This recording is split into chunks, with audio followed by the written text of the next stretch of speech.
Hi friends, this is Venkatesh Devasani. త్వరలో ఆంధ్రప్రదేశ్లో జరగబోయేటువంటి పోలీస్ కానిస్టేబుల్ ఎగ్జామ్కి సంబంధించి ఇదివరకు సదస్సులు సమావేశాలకు సంబంధించి ఒక పార్ట్ వీడియో రూపంలో తీసుకురావడం జరిగింది. ఆ యొక్క వీడియోకు కొనసాగింపుగానే మరికొన్ని సదస్సులు ఇక్కడ డిస్కస్ చేస్తున్నామండి. అందులో అతి ముఖ్యమైన సదస్సు వచ్చేసి బిమ్స్టెక్ శిఖరాగ్ర సదస్సు 2025 గురించి డిస్కస్ చేయబోతున్నామండి. 2025 సంవత్సరంలో బిమ్స్టెక్ యొక్క 6వ శిఖరాగ్ర సదస్సుని 2025 ఏప్రిల్ మాసంలో అంటే ఏప్రిల్ 4వ తేదీన ఈ యొక్క సదస్సునైతే నిర్వహించడం జరిగింది. అయితే ఒక సదస్సుకు ఆతిథ్యం ఇచ్చినటువంటి దేశం వచ్చేసి థాయిలాండ్ అని గుర్తుంచుకోండి. ముఖ్యంగా థాయిలాండ్లోని ఏ నగరం ఆతిథ్యం ఇచ్చిందంటే బ్యాంకాక్ అని గుర్తుంచుకుంటే సరిపోతుందండి. అయితే ఈ యొక్క సదస్సుకు ఎవరు అధ్యక్షత బాధ్యతలను చేపట్టారు అంటే పెటోగ్నాట్ షినావాత్ అండి. థాయిలాండ్ ప్రధాని అయినటువంటి పెటోగ్నాట్ షినావాత్ అనేటువంటి వ్యక్తి ఈ యొక్క సదస్సుకైతే అధ్యక్షత బాధ్యతలను చేపట్టడం జరిగింది. ప్రతి సంవత్సరం కూడా ఈ యొక్క శిఖరాగ్ర సదస్సుకి ఒక ప్రత్యేకమైనటువంటి థీమ్ ఉంటుందండి. అలా 2025 సంవత్సరానికి సంబంధించి ప్రత్యేకమైన థీమ్ను కనుక పరిశీలిస్తే prosperous, resilient and open BIMSTEC అండి. Prosperous, resilient and open BIMSTEC అనేటువంటి ఒక ప్రత్యేకమైన థీమ్ని అయితే ఎంచుకున్నారండి. ఈ యొక్క బిమ్స్టెక్ కూటమిలో ఉన్నటువంటి సభ్య దేశాలు కనుక పరిశీలిస్తే India, Sri Lanka, Bangladesh, Myanmar, Thailand, Nepal, Bhutan అనేటువంటి దేశాలు ఇందులో సభ్యత్వాన్ని కలిగి ఉండడం జరిగింది. అయితే ఒక బిమ్స్టెక్ కూటమిని ఎప్పుడు ఏర్పాటు చేశారు అంటే 1997 సంవత్సరంలో ఏర్పాటు చేశారని గుర్తుంచుకుంటే సరిపోతుంది. 2025లో ఎక్కడ జరిగిందంటాడు కాబట్టి బ్యాంకాక్, థాయిలాండ్ అని గుర్తుంచుకుంటే సరిపోతుందండి. ఇక మరొక సదస్సు కృత్రిమ మేధ కార్యాచరణ సదస్సు అండి, లేదా ఏఐ కార్యాచరణ సదస్సు 2025 అని గుర్తుంచుకోండి. ఈ యొక్క సదస్సును 2025 ఫిబ్రవరి 10 నుంచి 14వ తేదీ వరకు ఫ్రాన్స్ దేశంలో ఉన్నటువంటి ప్యారిస్ వేదికగా ఈ యొక్క సదస్సునైతే నిర్వహించడం జరిగింది. ఈ యొక్క సదస్సుకు ఎవరు అధ్యక్షత బాధ్యతలను చేపట్టారు అంటే ఫ్రాన్స్ అధ్యక్షుడైనటువంటి ఇమాన్యుయల్ మెక్రాన్ అనేటువంటి వ్యక్తి ఈ యొక్క సదస్సుకు అధ్యక్షత బాధ్యతలను చేపట్టగా సహాధ్యక్షత బాధ్యతలను భారత ప్రధాని నరేంద్ర మోడీ గారు చేపట్టారు. కాబట్టి ఎక్కడ జరిగిందనేది ఇంపార్టెంట్ అండి. కృత్రిమ మేధ కార్యాచరణ సదస్సు 2025 ఎక్కడ జరిగిందని అడుగుతాడు కాబట్టి ఫ్రాన్స్ దేశం అని గుర్తుంచుకుంటే సరిపోతుంది.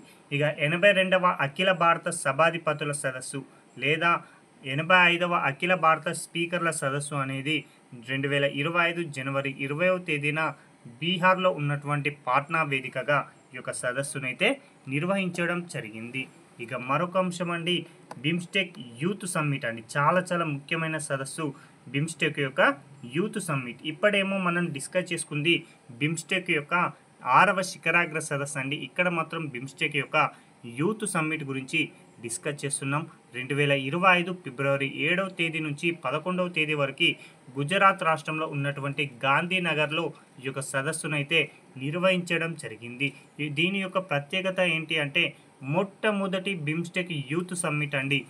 మొట్టమొదటి బిమ్స్టెక్ యూత్ సమ్మిట్కు ఆతిథ్యం ఇచ్చినటువంటి రాష్ట్రం గుజరాత్ అండి. కాబట్టి చాలా ముఖ్యంగా గుర్తుంచుకోండి.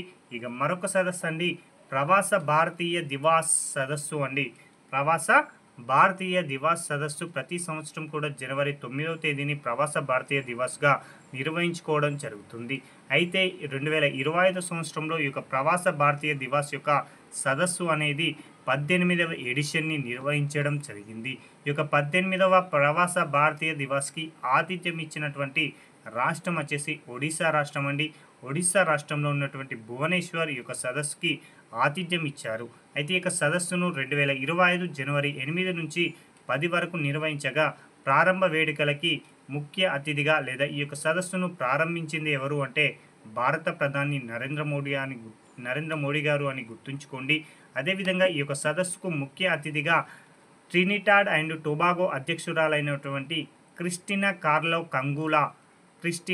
కార్లా కంగూలు అనేటువంటి మహిళ యొక్క వర్చువల్ పద్ధతిలో ఈ యొక్క సదస్సుకి అధ్యక్షత బాధ్యతలను అంటే ముఖ్య అతిథిగా రావడం జరిగింది. కాబట్టి చాలా ఇంపార్టెంట్ అండి. ప్రవాస భారతీయ దివాస్ 2025కి ముఖ్య అతిథి ఎవరు అంటే క్రిస్టినా కార్లా కంగూలు వర్చువల్ విధానంలో హాజరు కావడం జరిగింది. ఈమె ఎవరు అంటే ట్రినిటాడ్ అండ్ టొబాగో అధ్యక్షురాలు. ఈ యొక్క ప్రవాస భారతీయ దివాస్లో 27 మందికి ప్రవాస భారతీయ సమ్మాన్ అవార్డులు అందించగా అందులో ఒక అవార్డు వచ్చేసి ఈ క్రిస్టినా కార్లా గారికి రావడం జరిగిందని గుర్తుంచుకోండి. మొట్టమొదటి ప్రవాస భారతీయ దివాస్ని 2003 సంవత్సరంలో న్యూఢిల్లీ వేదికగా నిర్వహించగా చిట్ట చివరి సమావేశం అంటే 17వది 2023లో ఇండోర్ వేదికగా నిర్వహించారని గుర్తుంచుకోండి. ఇక మరొక అంశం అండి, జాతీయ వన్యప్రాణి మండలి సమావేశం 2025 అండి.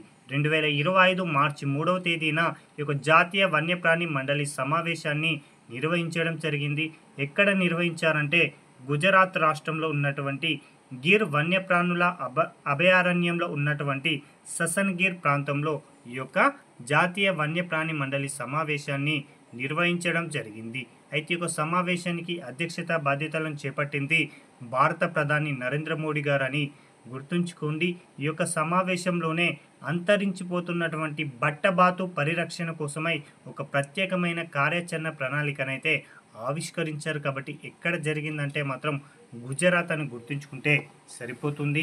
ఇక మరొక సదస్సు అండి, జాతీయ పర్యావరణ సదస్సు 2025 అండి. 2025 మార్చి 29 నుంచి 30 వరకు కూడా ఈ యొక్క జాతీయ పర్యావరణ సదస్సునైతే న్యూఢిల్లీ వేదికగా నిర్వహించడం జరిగింది. అయితే ఈ యొక్క సదస్సును ఎవరు నిర్వహించారు అంటే నేషనల్ గ్రీన్ ట్రిబ్యునల్ వారు ఈ యొక్క సదస్సును నిర్వహించడం జరిగింది. అయితే ఈ యొక్క సదస్సు యొక్క ప్రారంభ కార్యక్రమానికి ముఖ్య అతిథిగా భారత రాష్ట్రపతి ద్రౌపది ముర్ము గారు రాగా ముగింపు కార్యక్రమానికి ఉపరాష్ట్రపతి గారైనటువంటి జగదీప్ ధన్కర్ గారు రావడం జరిగింది. కాబట్టి చాలా ఇంపార్టెంట్గా గుర్తుంచుకోండి. ఇక మరొక అంశం అండి, ప్రపంచ దేశాల నిఘాధిపతుల సమావేశం. ప్రపంచ దేశాల నిఘాధిపతుల సమావేశం ఇటీవల 4వ గ్లోబల్ ఇంటెలిజెన్స్ అండ్ సెక్యూరిటీ చీఫ్ల సమావేశాన్ని 2025 మార్చి 16న న్యూఢిల్లీ వేదికగా ఈ యొక్క సదస్సునైతే నిర్వహించడం జరిగింది. ఈ యొక్క సదస్సును ఎవరు నిర్వహించారు అంటే రా అండ్ జాతీయ భద్రతా మండలి సెక్రటేరియట్ అండి, రీసెర్చ్ అండ్ అనాలైసిస్ వింగ్ వారు మరియు జాతీయ భద్రతా మండలి సెక్రటేరియట్ వారు ఈ యొక్క సమావేశాన్ని నిర్వహించారు. ఈ యొక్క సమావేశానికి ఎవరు నేతృత్వం వహించారు అంటే అజిత్ దోబల్ అనేటువంటి వ్యక్తి ఈ యొక్క సమావేశానికి నేతృత్వాన్ని వహించారండి. అయితే ఈ యొక్క సమావేశంలో ఏ అంశాల గురించి డిస్కస్ చేశారు అంటే ఉగ్రవాదం మరియు అధునాతన సాంకేతికత ద్వారా ఎదురవుతున్నటువంటి భద్రతా సవాళ్ళ గురించి ఈ యొక్క సమావేశంలో చర్చించారు. కాబట్టి చాలా ఇంపార్టెంట్ అండి. ఇక మరొక అంశం అండి, 10వ రైసీనా డైలాగ్ సదస్సు 2025 మార్చి 15 నుంచి 19 వరకు కూడా న్యూఢిల్లీ వేదికగా ఈ యొక్క 10వ రైసీనా డైలాగ్ సదస్సునైతే నిర్వహించడం జరిగింది. ఈ యొక్క సదస్సును ప్రధాని నరేంద్ర మోడీ గారు అదేవిధంగా న్యూజిలాండ్ ప్రధాని అయినటువంటి క్రిస్టఫర్ లాక్సన్ గారు ఇద్దరు కూడా ఈ యొక్క సదస్సుని ప్రారంభించి ప్రసంగించడం జరిగిందండి. ప్రతి సంవత్సరం కూడా ఈ యొక్క సదస్సుకు ఒక ప్రత్యేకమైన థీమ్ ఉంటుందండి. అలా 2025 సంవత్సరానికి సంబంధించిన థీమ్ను కనుక పరిశీలిస్తే కాలచక్ర పీపుల్ పీస్ అండ్ ప్లానెట్ అండి. కాలచక్ర పీపుల్ పీస్ అండ్ ప్లానెట్ అనేటువంటి ఒక ప్రత్యేకమైన థీమ్ని ఎంచుకోవడం జరిగింది. ఇక అతి ముఖ్యమైన సదస్సు అండి క్వాడ్ విదేశాంగ మంత్రుల సమావేశం అండి. అసలు క్వాడ్ అంటే ఏంటో కూడా మనకు తెలిసి ఉండాలండి. క్వాడ్లేటరల్ సెక్యూరిటీ డైలాగ్ అండి. ఈ యొక్క సదస్సును 2025 జనవరి 21వ తేదీన అమెరికా దేశంలో ఉన్నటువంటి వాషింగ్టన్ DC వేదికగా ఈ యొక్క క్వాడ్ విదేశాంగ మంత్రుల సమావేశాన్ని నిర్వహించడం జరిగింది. అయితే ఈ యొక్క సదస్సుకు భారత్ తరపున ఎవరు హాజరయ్యారు అంటే కేంద్ర విదేశాంగ వ్యవహారాల మంత్రి అయినటువంటి ఎస్ జయశంకర్ గారు ఈ యొక్క సమావేశానికి హాజరు కావడం జరిగింది. అయితే క్వాడ్లో ఉన్నటువంటి మొత్తం సభ్య దేశాలు వచ్చేసి 4 అండి. 1 భారత్, 2 అమెరికా, 3 జపాన్, 4 ఆస్ట్రేలియా అని గుర్తుంచుకుంటే సరిపోతుంది. ఇక మరొక అంశం అండి ప్రపంచ ప్రభుత్వాల సదస్సు అండి. ప్రపంచ ప్రభుత్వాల సదస్సు 2025లో ఫిబ్రవరి 11 నుంచి 13 వరకు కూడా 12వ సదస్సునైతే నిర్వహించడం జరిగింది. అయితే ఒక సదస్సును దుబాయ్ అండి UAE దేశంలో ఉన్నటువంటి దుబాయ్లో ఈ యొక్క సదస్సుని నిర్వహించగా ఈ యొక్క సదస్సుకు UAE మంత్రి అయినటువంటి మహమ్మద్ అబ్దుల్లా ఆల్ గిర్గావి అనేటువంటి వ్యక్తి బాధ్యతలను చేపట్టారండి. చాలా ఇంపార్టెంట్ అండి. ప్రపంచ ప్రభుత్వాల సదస్సుకు అధ్యక్షత బాధ్యతలను చేపట్టింది UAE మంత్రి అయినటువంటి మహమ్మద్ అబ్దుల్లా ఆల్ గేర్గావి అనేటువంటి వ్యక్తి అండి. అయితే ఈ యొక్క సదస్సులో ఆర్టిఫిషియల్ ఇంటెలిజెన్స్, వాతావరణ మార్పు, ప్రపంచ ఆర్థిక సవాళ్ళు, విద్య మొదలైనటువంటి ముఖ్యమైన అంశాలపైన చర్చ జరిగింది కాబట్టి గుర్తుంచుకోండి. అయితే మరికొన్ని సదస్సులు ఇక్కడ డిస్కస్ చేయబోతున్నామండి. 8వ హిందూ మహాసముద్ర సదస్సుని మస్కట్, ఒమన్ దేశంలో ఉన్నటువంటి మస్కట్లో 2025 ఫిబ్రవరి 16 నుంచి 17 వరకు నిర్వహించారండి. మొట్టమొదటి భారత సముద్ర వారసత్వ సదస్సుని న్యూఢిల్లీ వేదికగా 2024 డిసెంబర్ 11 నుంచి 12 వరకు నిర్వహించారు. ఇక మరొకటి ప్రపంచ సహకార సదస్సును కూడా ఢిల్లీ వేదికగా 2024 నవంబర్ 25 నుంచి 30 వరకు నిర్వహించారండి. ఇక మరొక సదస్సు చాలా ఇంపార్టెంట్. మొట్టమొదటి ఆసియా బౌద్ధ సదస్సు ఢిల్లీ వేదికగా 2024 నవంబర్ 5 నుంచి 6 వరకు నిర్వహించారండి. ఇక మరొక అంశం అండి COP 16 అండి. COP సమావేశాలు 2 ఉంటాయండి. ఒకటేమో జీవ వైవిధ్యం పైన, మరొకటి పర్యావరణం పైన. ఇప్పుడు COP 16 అనేది కొలంబియాలో ఉన్నటువంటి కాలి వేదికగా 2024 అక్టోబర్ 21 నుంచి నవంబర్ 1 వరకు నిర్వహించడం జరిగింది. ఇక 44వ ఏషియన్ సదస్సుని లావోస్ వేదికగా 2024 అక్టోబర్ 9 నుంచి 11 వరకు నిర్వహించారు.